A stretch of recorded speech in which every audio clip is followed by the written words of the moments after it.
El silencio de Irán ante la asfixia europea no es paciencia estratégica.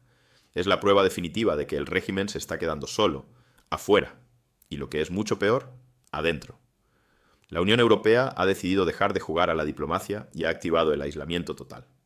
Y frente a esto, ¿qué vemos? No vemos los gritos habituales, no vemos amenazas creíbles en el estrecho de Hormuz. Vemos un vacío de poder que nadie quiere admitir en voz alta. Porque el verdadero peligro para Teherán hoy no viene solo de las sanciones que se firman en Bruselas. Viene de los propios funcionarios, diplomáticos y operadores del régimen que ante la presión externa han decidido dejar de defender al líder supremo.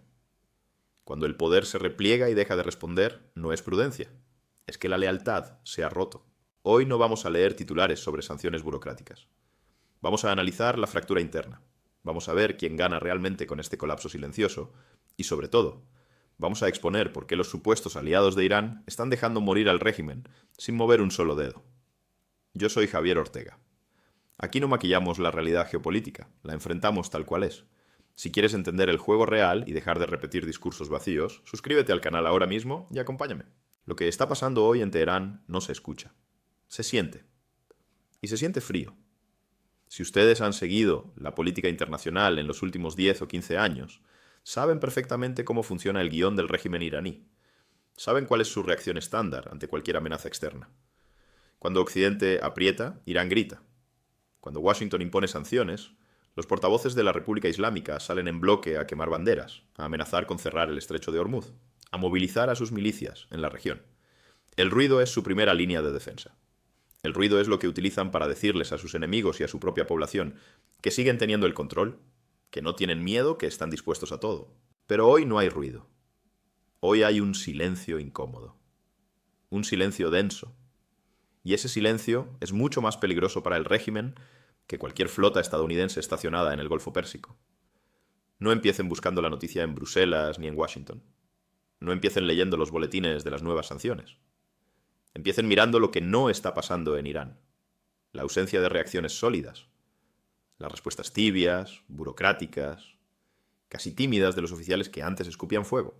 Cuando un régimen que ha construido toda su identidad sobre la confrontación, sobre la resistencia, sobre el nosotros contra el mundo, deja de responder con fuerza. No estamos ante un acto de prudencia diplomática. No se equivoquen. Los regímenes revolucionarios no son prudentes, son supervivientes.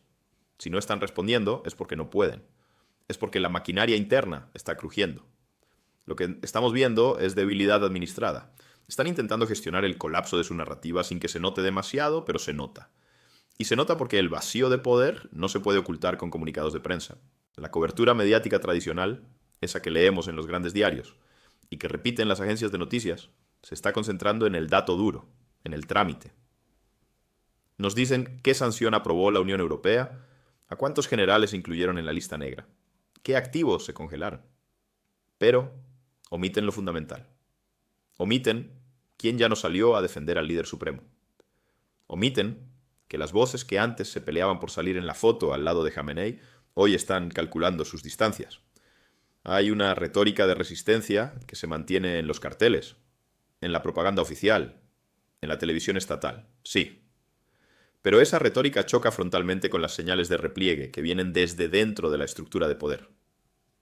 Algo se ha roto, y no se rompió ayer. Se lleva rompiendo meses, quizás años, pero ahora la grieta es visible desde fuera. Y cuando la grieta es visible, los buitres empiezan a volar en círculos.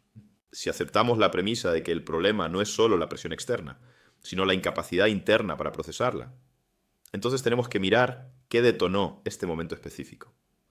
Porque la Unión Europea no se despertó un día con un ataque repentino de moralidad. La geopolítica no funciona con moralidad, funciona con oportunidades. La Unión Europea está empujando el aislamiento total de Teherán porque sabe que puede hacerlo, porque ha olido la sangre en el agua. Vamos a los hechos brutos, sin adornos, sin la paja diplomática. ¿Qué está haciendo concretamente Europa? Estamos hablando de una ampliación de sanciones que va mucho más allá de lo simbólico. Durante años, Europa jugó al policía bueno mientras Estados Unidos jugaba al policía malo. Europa quería salvar el acuerdo nuclear. Europa quería mantener canales abiertos de comercio. Europa hablaba de diálogo crítico. Eso se acabó. Se terminó. Lo que vemos hoy es un cierre de opciones sistemático. Aislamiento diplomático real. presión institucional sostenida. Ya no se trata de castigar a un par de funcionarios por violar derechos humanos. Se trata de asfixia política. Estas medidas no se diseñan para corregir conductas. Nadie en Bruselas es tan ingenuo para creer que una sanción va a hacer que los ayatolás se vuelvan demócratas. No. Estas medidas se diseñan para forzar fracturas internas. El objetivo es que el costo de mantener la lealtad al núcleo duro del régimen sea más alto que el costo de traicionarlo. Es un cálculo frío. Es un cálculo de estrangulamiento. Y hay una tensión expuesta aquí que nadie quiere mencionar en voz alta. Por un lado tenemos el discurso europeo de los derechos humanos, de la mujer, de la libertad. Muy bonito para las cámaras. Muy útil para justificar acciones ante la opinión pública occidental.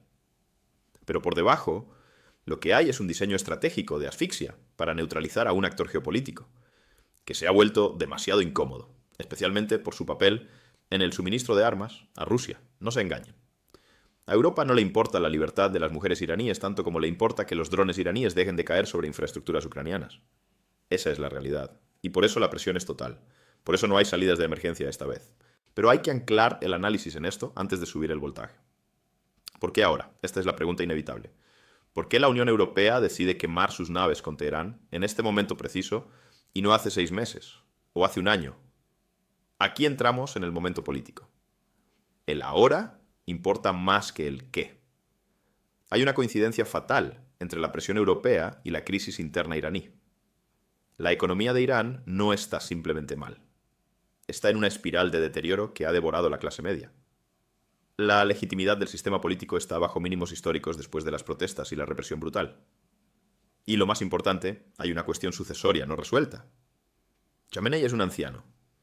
Y alrededor de un líder anciano en un sistema autoritario, siempre empieza la guerra de los cuchillos largos, antes de que el cuerpo se enfríe. La Unión Europea detecta esta ventana de vulnerabilidad. Saben que el régimen está distraído con su propia supervivencia interna. Saben que no tienen capacidad de respuesta asimétrica fuerte ahora mismo. Cuando las sanciones llegan en oleadas, como están llegando ahora, no es improvisación, es sincronización. Están golpeando al boxeador cuando ya tiene las rodillas dobladas. Es la imagen de poder clerical, severo, inamovible, contra la fatiga institucional acumulada. Y la fatiga está ganando. Las instituciones en Irán están cansadas, los cuerpos de seguridad están cansados, la población está agotada. Y en ese agotamiento, Europa encuentra el espacio para apretar la tuerca hasta el fondo. Ahora bien, dejemos de hablar de países como si fueran bloques de granito. Los países son personas, son intereses, son élites. Vamos a ver el reparto real de ganadores y perdedores en esta ecuación. ¿Quién pierde aquí? El mayor perdedor no es Irán como concepto abstracto o como nación histórica. El mayor perdedor es el círculo específico que vive de la estabilidad y la continuidad del régimen actual. Y aquí es donde la cosa se pone interesante, porque el aislamiento político no afecta igual al líder supremo que al empresario conectado con la Guardia Revolucionaria que tiene cuentas en Dubái o en Turquía. Cuando el aislamiento se vuelve total, cuando Europa cierra la puerta, se cierran las válvulas de escape para el dinero y para las familias de la élite. Los primeros en alejarse, los primeros en guardar silencio, no son los opositores visibles. A esos ya los conocemos, están en el exilio o en la cárcel. No.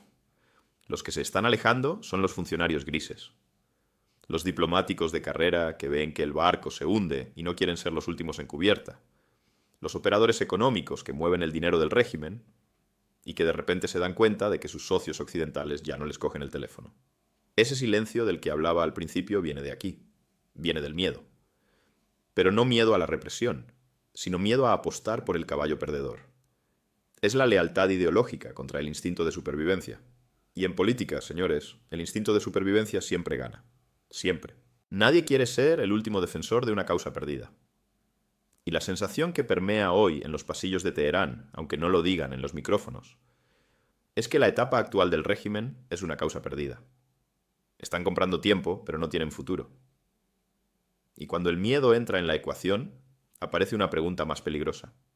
Una pregunta que corroe la autoridad desde la base. ¿Quién está fingiendo? ¿Quién está fingiendo lealtad mientras prepara su salida?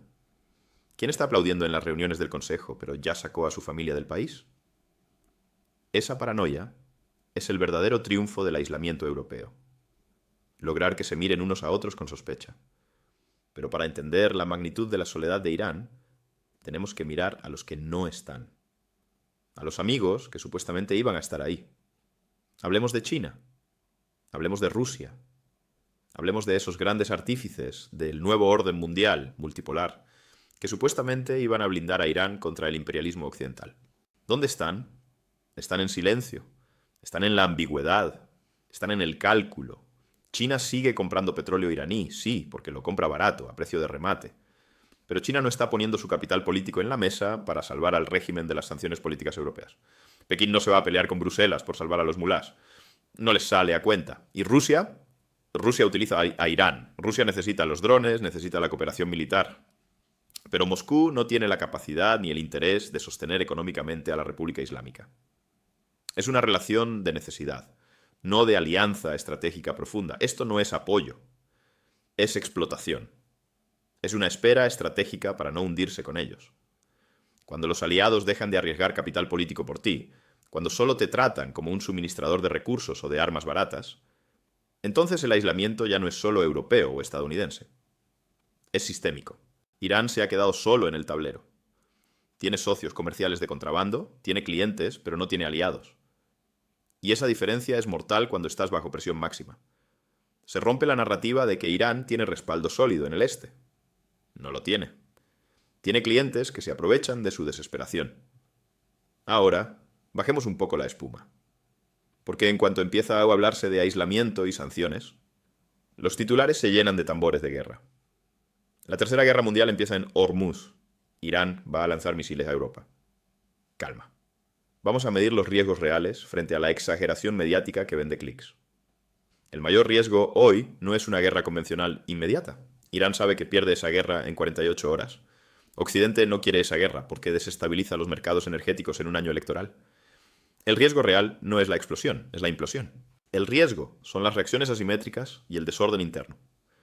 Un régimen acorralado que siente que no tiene salida diplomática puede verse tentado a acelerar su programa nuclear, no para usar la bomba, sino para tener la única carta que obliga a los demás a respetarlo. La opción norcoreana. Ese es el riesgo. Que decidan que la única forma de que no los devoren es tener el arma definitiva. Y el otro riesgo es el caos dentro de Irán. Los regímenes acorralados no siempre atacan hacia afuera, muchas veces se quiebran hacia adentro. Y un Irán fracturado, con facciones de la Guardia Revolucionaria peleando por el control, con milicias sin correa, es un escenario de pesadilla para la región. Vemos una imagen de fuerza, desfiles militares, misiles hipersónicos en la televisión, pero la capacidad real de control del Estado sobre su propio territorio y sobre sus propias facciones puede estar mucho más degradada de lo que pensamos. Eso es lo peligroso. No el león que ruge, sino el animal herido que ya no controla sus movimientos. Estamos entrando en una etapa de escenarios en disputa. Nada está decidido todavía. No voy a venderles la piel del oso antes de cazarlo. Pero el margen de maniobra de Jamenei y su círculo se achica por días, no por meses. En el corto y mediano plazo, lo que vamos a ver es presión sostenida. No van a levantar el pie del cuello. Y vamos a ver fracturas internas haciéndose públicas. Disputas que antes se resolvían en privado, ahora saldrán a la luz. Críticas de expresidentes, cartas abiertas de intelectuales islámicos cuestionando el rumbo. Esas son las grietas por donde se escapa la autoridad. Los cambios de régimen, y escuchen bien esto porque es historia pura, rara vez anuncian su inicio con una fecha y hora. No te llega una notificación al celular diciendo hoy empieza la caída. Se reconocen cuando ya es tarde. Se reconocen cuando el policía en la esquina deja de obedecer la orden de reprimir. Se reconocen cuando el funcionario del Banco Central deja de maquillar las cifras. Estamos viendo el control aparente contra la pérdida progresiva de autoridad real. Irán está entrando en esa zona gris. Y en esa zona gris, cualquier chispa, cualquier error de cálculo, cualquier accidente puede precipitar un desenlace que nadie controló. Y aquí es donde quiero hablarles directamente a ustedes. Porque sé que muchos pensarán, Javier, esto es Irán. Está muy lejos. ¿A mí qué me importa si los europeos sancionan a los persas? Les tiene que importar. Y les tiene que importar mucho. Porque lo que estamos viendo no es un caso aislado de política exterior lejana. El aislamiento de Irán es una lección brutal de cómo funciona el poder real en el mundo. Es una señal de cómo el poder se retira cuando huele debilidad. Durante décadas, Irán jugó a ser el duro, el inquebrantable. Y funcionó mientras tuvo cohesión interna. En el momento en que esa cohesión se rompió, En el momento en que la sociedad iraní dijo basta y el régimen se quedó solo con las armas pero sin la legitimidad, los buitres externos bajaron en picada. Hoy es Teherán. Mañana será cualquier régimen que confunda la resistencia con la rigidez. Cualquier país que crea que puede sobrevivir solo con discursos incendiarios mientras su estructura interna se pudre. Lo que tienen que estar mirando no es la lista de sanciones. Miren el silencio. Miren cómo los aliados de ayer hoy miran hacia otro lado. Miren cómo la soberanía, si no está sustentada en una fuerza real y en una economía funcional, se convierte en una palabra vacía que nadie respeta. Esto no es una sanción más. No es un capítulo más de la novela de siempre. Es un momento de quiebre. El sistema internacional está reordenando sus piezas y hay actores que están siendo descartados. Irán está siendo empujado fuera del tablero. Y lo más grave no es que lo empujen los europeos. Lo más grave es que desde adentro, quienes deberían defender la posición ya han bajado los brazos. El juego está claro. La debilidad se paga con sumisión o con colapso. No hay tercera vía. Y quien no entienda esto, quien siga pensando que la diplomacia de las buenas intenciones va a salvar la situación, no está prestando atención. Irán se está quedando solo. Y en geopolítica, la soledad es la antesala de la derrota. No dejen de observar esto, porque las consecuencias de este colapso silencioso nos van a salpicar a todos, queramos o no. La presión está puesta. La resistencia es cada vez más ficción. Y el desenlace, señores, está más cerca de lo que los noticieros nos quieren contar. Nos vemos en el próximo video. Y recuerden, o entienden el juego o son fichas en el tablero de alguien más.